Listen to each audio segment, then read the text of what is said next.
So what happens is that we can understand this phrase, the child was snatched up to God, as a distillation of all of everything that Jesus did into that one phrase. So all of the Gospels, in the same way, they get that this phrase, the seed of Israel, now the seed of Mary, is a distillation. So everything that Jesus did in the Gospels is distilled now down to the phrases that we have in the Creed.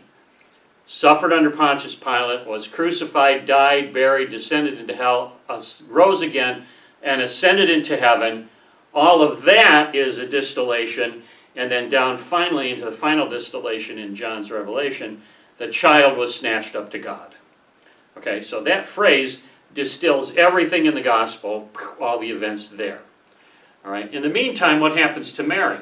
Well, Mary gets taken away into a hiding place.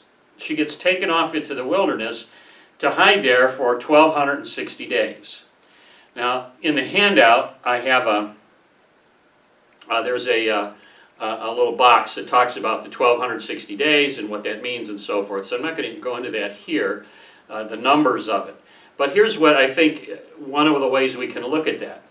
She goes into a hiding place in the wilderness for a while. And what's involved in that hiding place is that there's water involved in it. There's a lot of water that goes on. So the serpent, who is frustrated that he can't get to her, he spits out this whole river of water to try to drown her because he can't swallow her. But the water just goes right into the ground and she's able to hop right over it and escape into the wilderness. All right? So here's what I associate that with. Now, I'm not going to say this is what it is, but I'm associating that with. So here's Mary hiding across the Nile River in Egypt. Remember how God brought the people of Israel safely across the Red Sea to get them out of Egypt? He brought them on dry land. Well, when Joseph and Mary and the baby went down to Egypt to cross the Nile River, or the Red Sea, whichever one it was, I don't know how they got over there, but it could well be that in some sense the river of water that the serpent is spewing out resembles that, or ought to remind us of that Red Sea or that Nile River that somehow dries up and lets them get across to Egypt. So she's hiding in Egypt. All right? So they go down to hide in Egypt. That's her safe place in the wilderness. She's hiding in Egypt. Then when Herod dies and they come back, they also go to hide in Nazareth. And in Nazareth they're hiding because Nazareth is across the border outside of Herod's territory. So she's still hiding hiding out from Herod and his son and his rule, first in Egypt and then in Nazareth. So they're out of the clutches of the serpent for all this time while Jesus is growing up. By the way, down here I just have this little note. Innocent bystanders, Joseph, Zechariah, Elizabeth, wise men, shepherds. Those are all people we like to celebrate in the Christmas story, but the important ones for the book of Revelation are the serpent, Mary, and Jesus. All right, so the serpent has been trying to get to Jesus to devour him. He's unsuccessful in doing that. So he's after Mary, he's trying to drown her, but she's gone into hiding across the Nile River, and then after the baby's born, she and the baby both go in hiding in Nazareth. All right? And what I think is interesting about this also is that Jesus stays in hiding in Nazareth for 30 years until he crosses over the Jordan River after his baptism. Remember, he goes into the Jordan River, water again, a river again. He goes into the Jordan River to be baptized. When he comes out of the Jordan, the heavens open and the Father proclaims him to be the Son of God. The Holy Spirit descends on him as a dove, and immediately the Spirit sends him out into the wilderness where he is tempted by Satan. And that's in more than one gospel.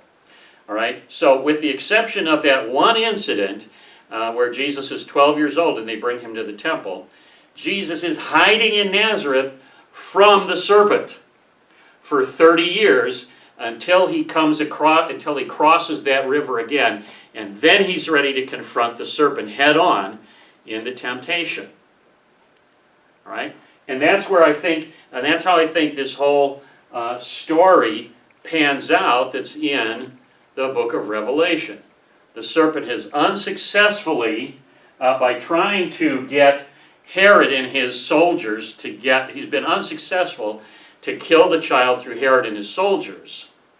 And in the meantime, Mary and the child have been hiding from him across the river, first in Egypt, and out of the reaches of Herod, then in Nazareth, for 30 years. And finally, Jesus crosses back over a river, the Jordan River, to confront the dragon directly, Satan directly. That's how I think this all plays out in the book of Revelation. All right? So, that's most of chapter 12. There's one more thing in chapter 12, and that's this part up here. Dragon is accuser, and Christ is advocate. And over here, there's a part that you can't see on this board yet. We'll get to it. Christ is advocate. There's a part in chapter 12 that talks about the war in heaven that Michael and the angels fought against the dragon. The grammar of that phrase is that Michael and the angels had to fight this war against the devil. And now, the reasoning for this seems to be this. This doesn't sound like, and just the way you look at it, if you look at it carefully, it doesn't sound like this war is about the initial rebellion of Satan and his angels.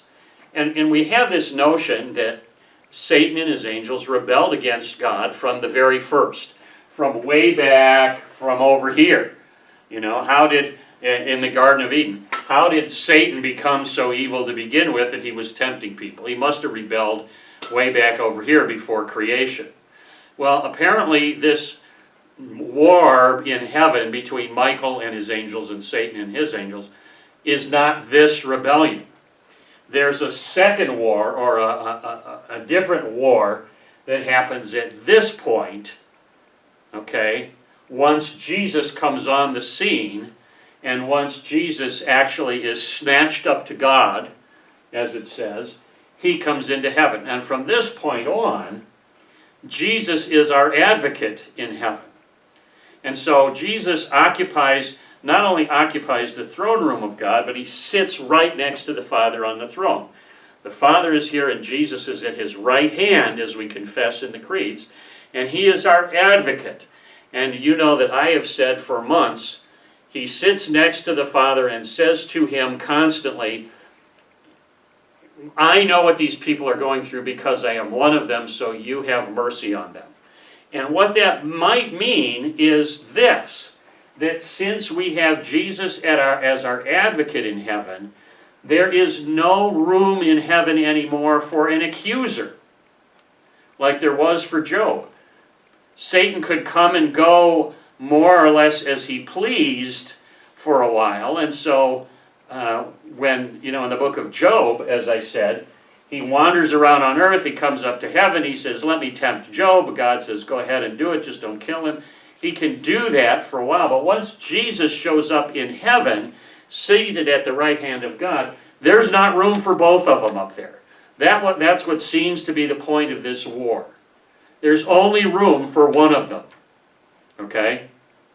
And so Michael and his angels have to fight this war because Satan doesn't want to give up his seat as an accuser in heaven. But he's forced to do it because now Jesus is our advocate, and so Satan is cast out of heaven. He's no longer allowed to be up there. He may not cross this border anymore, which is it's going to be a relief to us, to tell you the truth, as believers. It ought to be a comfort to us to know that Satan, that not only do we have an advocate in heaven, and it's not, that for believers, it's not like we're going to be on trial anymore, But it's that we have Jesus sitting next to the Father going, let's be merciful to them because I'm one of them and I know what they're going through. That kind of advocate. So there's no issue of a trial there. So I think maybe to think about God as a judge and us appearing in a courtroom is maybe a wrong idea. All right? I think it's maybe a wrong idea now after Jesus has been on this earth. I think the better idea is to say, Jesus is here, Satan is nowhere to be found in heaven. Okay? There is no prosecutor who is going to prosecute us before the courtroom of God. Just Jesus, who is our defense attorney, and there are no charges brought against us. As St. Paul says in Romans, who's going to bring charges against us? Because we're God's elect. So the war keeps Satan out, and he is relegated to earth, where all he could do is try to destroy the believers on earth. And that's what he does in chapter 13. We'll get to the chapter 13 video and how he tries to deal with the people on earth in the chapter 13 video coming up next.